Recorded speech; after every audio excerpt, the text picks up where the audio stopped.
गांव समाज क्षेत्र सब लोग खुश हैं इनको। तो गाड़ी के बारे में हो जाओ पुराना अंदाज में जैसे गांव में कम अब जैसे पहले इतना सुना कि मिलता, अब जैसे कहते ऐसे नेरा रू ए काकिया ए तो का मुंशी जी के लड़का सुनील बन देखा बिटिया खान बोलते बोलते मोगे खान बोलते बोलते बाप रे सुने तो दुकान गाड़ी लेता तो वो दुकान आजकल वीडियो में बड़ा कमाई बा मार्शल ले लगा कहते इसमें दुकान मार्शल कीन के आवत है उनका। तो ये भी एक वीडियो था जब हम खुद एक कान से सुने ऐसे हमारे औरतें बगल वाली बोल रही थी कल परसों। सुनील जी बहुत ऐसा औरत बाल लोग के खिसिया गए बाल लोग कि हमार मर्द कोसी लेवे आते घर तो कोसी लेके जेते छठ घाटे ओइ पर कुछ कहेम का छठ पे कुछ सुना दी। छठ पे जैसे औरत को अपन खीस नु अपने मर्दे पे उतार देली सन, बेटा बेटी के खीस अपने मर्दे पे उतार देली सन।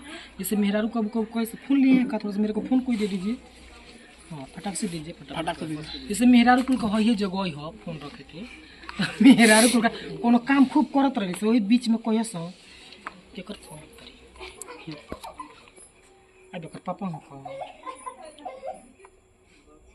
हाँ हेलो गोड़ लगतनी अका जी का हाल चल बा आ छठिया में नहीं आओ के का और लड़का को रोवत तरस पड़का बिना कपड़ा बिना।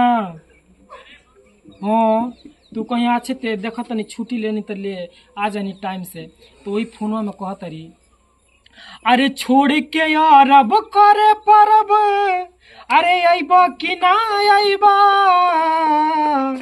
अरे राजऊ छठ घाटे जइबा कि ना जइबा अरे राजऊ छठ घाटे जइबा कि ना जइबा आ भखल बानी भारायसो आ कोसी भराई आ छठी घाटे बबुआ के आ बाहर उतराई अरे भखले बानी भारा तू अइबा कि ना अइबा अरे राजऊ अरे बोला अइबा कि ना अइबा।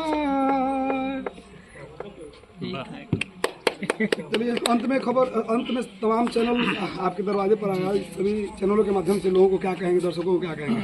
जितने भी हमारे चैनल हैं सबको सादर प्रणाम। और अगर मेरे चैनल को जितने भी देखने वाले जो भी हमारे दर्शक अगर अभी तक सब्सक्राइब नहीं किए हैं तो प्लीज़ आप लोग सब्सक्राइब कर लीजिए। कि भैया लोग आए हैं ना तो शायद मैं भरसक कोशिश करूँगा कि जो भी मेरे पास नया अपडेट हो आप लोग को मैं खुद बुला करके मैं दूँ इस चीज़ की आपकी वीडियो आपके साथ में मन साझा कर रहे हैं। अभी फिलहाल युवाओं के दिलों पर राज करने वाले नागेंद्र उजाला जी अभी छठ पूजा चल रहा है, कल दीपावली है, आज धनतेरस है, तो ये पावन महीना में कुछ गुनगुनाएंगे क्या? जी जी हम तो खुद ही चाहते हैं कि गुनगुना दें। हम तो सबसे पहले आप सभी को धनतेरस दीपावली और छठ की ढेरों सारी शुभकामनाएं। छठी मैया से मैं यहीं से प्रार्थना कर रहा हूं कि आप लोग जहां भी रहें स्वस्थ रहें और अपने लक्ष्य की तरफ अग्रसर आप लोग बढ़ते रहें।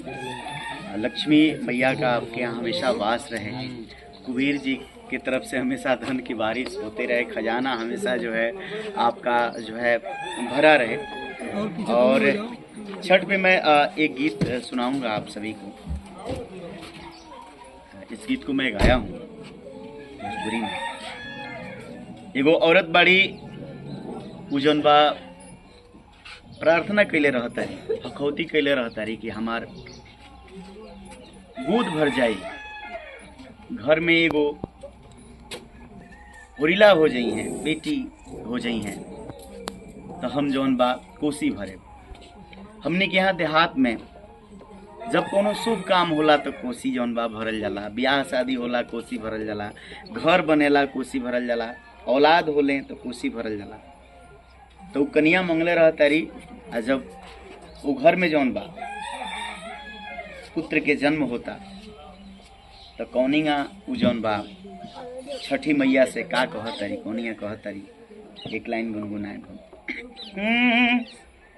कि दिहलु गोदी में होरिलवा हम खिलावो तानी, कि दिहलु गोदी में होरिलवा हम खेलावतानी कि छठी मैया हो अंगना में कोसी भरवावतानी कि छठी मैया हो अंगना में कोसी भरवावतानी।